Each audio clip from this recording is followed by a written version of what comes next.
All right. So let's talk about your different audience segments. The different people that you would, that are people in your universe that are going to impact your ability to get business and clients. And so that is going to be not just leads, not just prospective clients, but those could be past clients, they could be current clients, they could be referral sources, they could be people that just know, like, and trust you and would help you get connected to people that you want to talk to or want to convert into a client. Anyhow, it could be your employees or your staff. It could be. It occurs to me that it could be people that are your, students or participants or whatever. Would you refer to people that are like in your classes? It depends on the experience, but right. Like if you're in my mastermind, I call you a masterminder. Okay, cute. Okay, yeah, right. So it could be that too, because again, those are people that have the opportunity to work with you, see you in action. Yeah. Right. And so just by lucky you, by virtue of the work that you actually do, you then develop relationships with all of those people. Probably pretty. Maybe tight ones. Yes, exactly. Really pretty intimate, from a business perspective, relationships with those people, because you're sharing, really deep stuff. And so we should think about all of those people in your universe and how it would be appropriate to maintain relationships with those people. Each segment will look different, right? Like your masterminders may not be ones that you're going to send the same drip email to, right? They might need a different way of hearing about you or staying on radar. Yeah, and I've just now gotten to this point in my work, knowing that it was coming, where I'm going to have these different segments of my audience, because I'm just now getting that level of sophistication. Yeah. So it's been my plan all along. I haven't done too much with it yet, just because I haven't done it. But I've been definitely getting to this point. So luckily, my CRM does link up to my email. Okay. So you will be able to see in Zoho, as long as the email in Zoho is correct, it syncs up, and you'll be able to see the people who I make contact with a lot. Okay. For whatever reason. Are these marketing emails, or are these actually like your, just one-to-one type of emails? They're any email. So, very, so like if you're looking in my email and you see,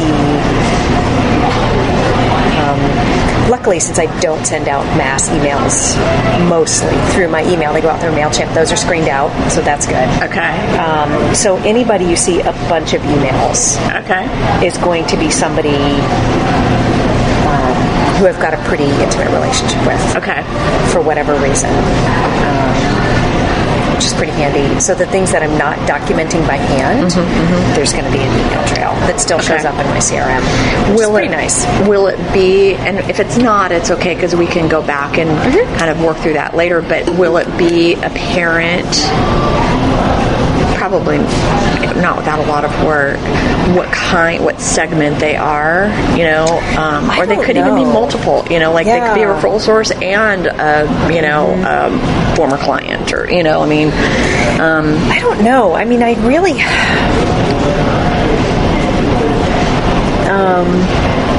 I could look at someone and check the boxes and tell you which one they are. Okay. That might be what we'll do. What our next exercise would be. One of our next exercises would be to pull all this together, and maybe it may very well be. But I would say one of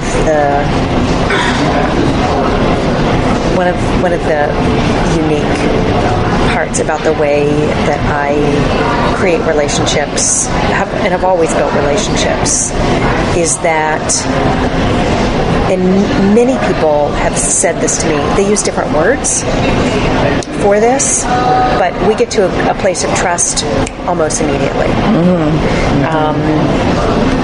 I have always apparently been modeling that behavior, which allows people to go deep with me really, really quickly. And I did have one client say that it was disarming. And I was like, that's a great word for it, and also means that, I need to keep an eye on it.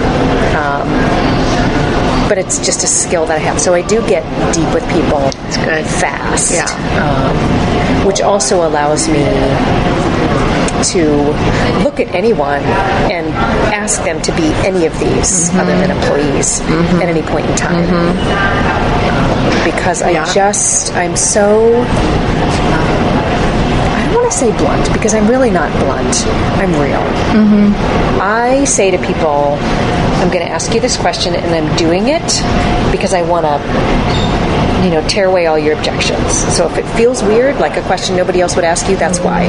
So I'm always revealing the magic behind what I do, and it just gets people to that place fast. And if somebody says to me, why do you do that? I'm like, here's why. Here's how that works. Here's what's going on in your brain. People try to mask a lot of their behavior. Sometimes it's intentional, sometimes it's not. But they create this style and don't know why it works. This is why my mastermind is Great Teams on Purpose. If you're going to do something, figure out why it works. Be deliberate. Don't be accidental. And so I'm really, really careful in everything to, as much as I can, pull back the curtains. I even say that to people. I'm not going to lie to you about why this is working. I'm going to pull back the curtains. We're going to look at this. You get to choose. You get to choose. Sometimes I'm too much for people. That's fine. I don't have a problem with that. But I'm always saying to people, if you want to change something, then this is something that you're going to need to choose at some point. So because I do that, I do tend to build deep relationships really quickly, at least in person. Anytime I have FaceTime with people, they feel intimately connected to me, particularly when I'm speaking to an audience. People feel like they've known me forever. But then people can also opt out. If I'm not their style, they get out right away. Sure. And I'm fine sort with of that. I don't take that personally. Yeah. I would rather they do that. If they're not comfortable with me. It's easier for everybody. Yeah, it's that, I talked about last time, that weight loss analogy. I don't want to be selling weight loss to people who don't want to lose weight. Who aren't interested. Right, yeah. I am... I probably just because I have so much experience in sales and fundraising, you're going to opt out really fast. If my energy is wrong for you, or if my directness is wrong for you, or if you're just not in a place where you can take it. But I will have people who will call me a couple of years after I meet them and say, now I'm ready for you. Awesome. Sure. So they remember me. Very memorable. That's good. For whatever that means. Yeah, no, that's good, right? That means that you have a brand, you have a unique... I definitely have a personal brand. Yes. And I will tell you that since starting this company, full-time anyway, I have always known that I do not want to be the brand forever. I want the company to have its own brand. I know that for now I need to be the brand, but what I want, so I want for that brand, my brand, to translate into a set of behaviors and a set of core values that is then the company's brand. And I do realize that as it grows, that will become less about me and more about the company, and I want that. Okay, good. I don't want to be the person, I'm not going to cover parent my own company. I'm parenting my company. I want it to grow up. I want it to grow away from me. 5 years from now, maybe 2 years from now, I want to have people working for me who charge the rates I currently charge, or, for whom clients pay those rates. And then if they want me, they got to pay for me. Right. That is where I want to be. I want to be the spokesperson. I want to be charging super premium rates to work with me, because otherwise I need to be out front. Right.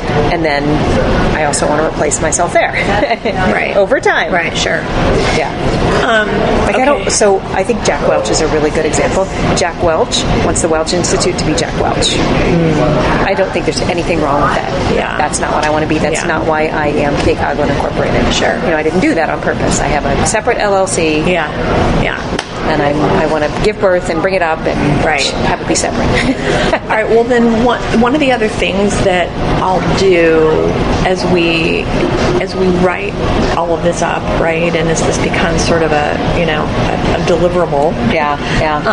I think one of the other things then that I want to add to it is just give you some feedback and some recommendations beyond just kind of your sales model, your lead gen model, all of that, but even just some recommendations on how to think about your presence, right? Your marketing presence, knowing that that's where you want to go. Because I could so I'll take a closer look at all of that too, and we'll make some recommendations about that too. I'd love it. Yeah, I'd love it. Yeah, because.